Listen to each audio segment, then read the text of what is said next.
Hi, I'm Skye with Scrapbook Skye. Thanks so much for watching this tutorial on how to prepare for the Creative Memories virtual crop. The tools that I'm going to give you tonight are going to allow you to get yourself organized and have everything ready for you to make beautiful layouts and get them posted for the opportunity to win prizes for the Creative Memories virtual crops that happen every month. So let's talk a little bit about what the crops are, how they work, and then we'll shift into what I do to get myself prepared and organized for these crops each and every month. So every second Friday of the month, Creative Memories hosts a virtual crop via their blog and Facebook. Um, and there's 4 sketches that get published. It starts at 5 o'clock Central Time and ends on Tuesday at 11:59 p.m. So that window of time is the time that you have to complete the sketches and upload them, post your photos with a hashtag to the Creative Memories Facebook group that makes you eligible to win prizes for each of those sketches. So you can do them, of course, at any time that you want. You don't have to upload your pictures, but if you would like to participate and be eligible for prizes, that's the window of time that you have to do that. So wherever you are, that's based on Central Time. So for me, I'm in Arizona. Depending on the time of year, it's either 3 o'clock or 4 o'clock in the afternoon that those sketches are dropped. So if you want to participate in that way, what you're going to want to do is subscribe to the Creative Memories blog, and that way you get an email when the sketches are ready and have been posted.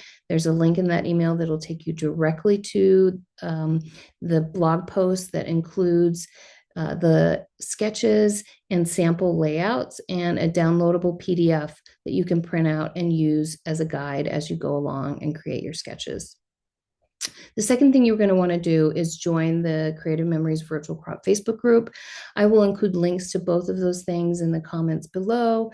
To join the Facebook group, all you have to do is join the group. There's no fee associated. There's nothing you need to do. When you make your layouts, there's no requirements other than the finished product needs to be recognizable as being influenced by the original sketch, and you'll be eligible for prizes. The prizes vary each month. They have been albums, it's been product collections, it can be tools. So it's a really great way to get some pages completed, have fun doing it, and you could win some really awesome prizes while you're at it. So that's what the crop is. That's how it works. There is a great 411 that explains it as well out there on the blog. I will include that, of course, in the comments below for you to read more about that. So let's talk a little bit about how I get prepared and organize my supplies and my photos for the virtual crop. I'm going to switch to my desktop camera, so bear with me for just a moment while I do that. I'll show you what I use to get prepared. So the first thing you want to do is print out. I print out 2 copies of the sketch download. It's a PDF. I print out 2 copies of it. So that's what I've got here. I also take screenshots of the sample projects that are provided on the blog post. And this just allows me to refer back to this, gives me an idea of, how many different patterns of paper I might be looking for, how my embellishments might be placed, the types of tools that are being suggested, and gets me thinking about how I'm going to make this sketch my own. So I just take a screenshot of that, put it in a Word doc, and then print that out as well. The other really critical tool that I use, and these are so versatile, you can use them for so many different things. I absolutely love these Power Projects pockets. These open at the top, so when you put stuff in it, nothing really falls out. They're great for organizing your layouts, your ideas, your designs. You can use them for so many different things. They come 5 in a packet and they're $20. So I highly recommend that you get a pack or 2 of those. You will use them for so many things. They're incredibly useful. The other thing I use is my Power Sort box. This is an old box I've had for a long time, but they still make it, and it's just in solid black or in a really cute polka dot pattern these days. And this is a photo safe box, and I organize my photos chronologically. Of course, you may do so in other ways, by theme or by people, maybe holidays, that kind of thing. But my photos are sorted chronologically, so I use these tabs to differentiate between the months. So I've got July through October in this particular box, and that way my photos are at my fingertips, and I can take a look at what I have to start making some of these layouts. So what I'll do is I'll take the sketch. I also, by the way, keep a little sticky notes and a pencil handy. This just are little tools that I might need as I'm making notes and planning my pages. So what I'll do is I'll take the sketch printout, and I will match it up with the corresponding sample example layout.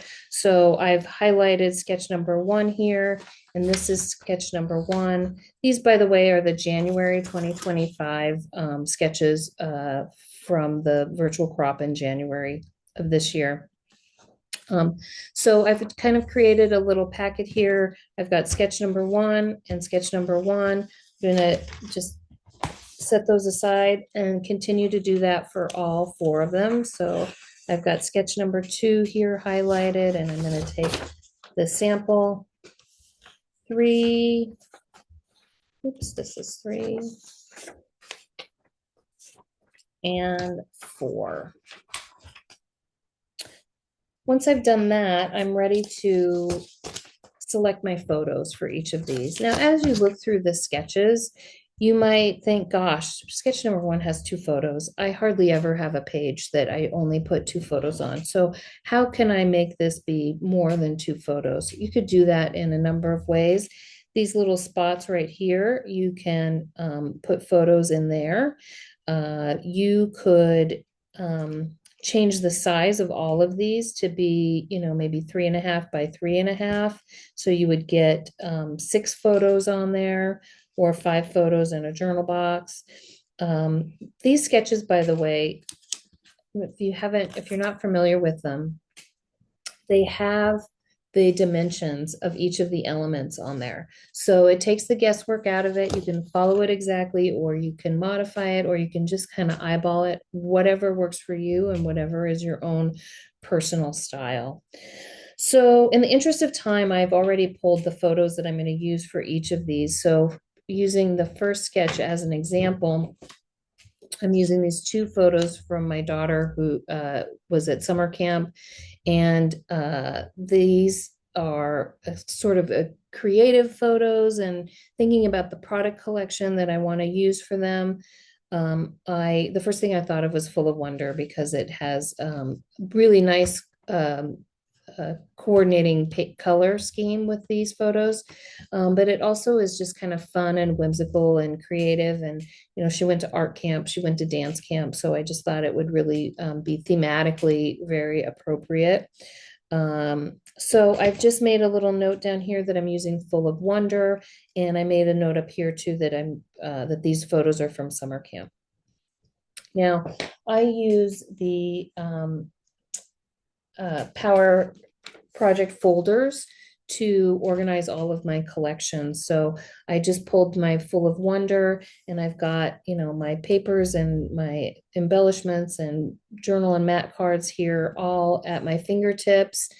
And that just lets me, quickly select what I'm going to use. I did pull out some papers that I'm going to use for this project. And I grabbed the entire packet of embellishments and stickers.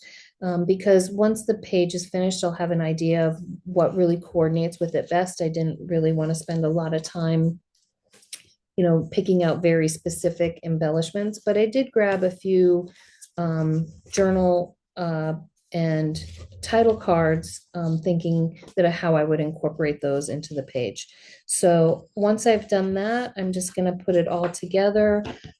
I've got my little packet, I've got my photos, and I'm going to take that whole bundle and I'm going to slide this into one of my project sleeves.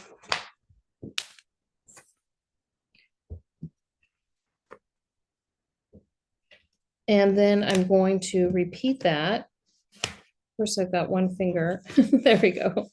And then I'm going to repeat that for all four of the sketches, or the following three sketches. So when I'm ready to go, I can just pull this little project sleeve. I've got everything at my fingertips.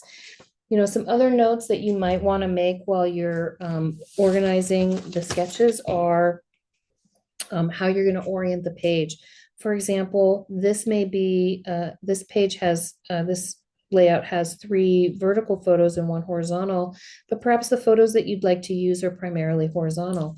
Well, you can just turn it 90 degrees, and now you've got 3 horizontal and 1 vertical.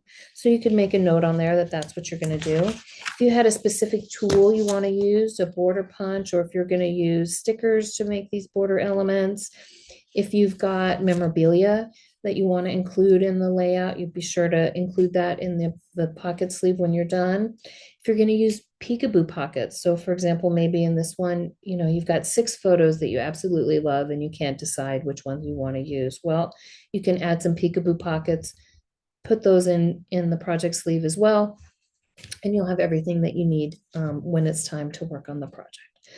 So I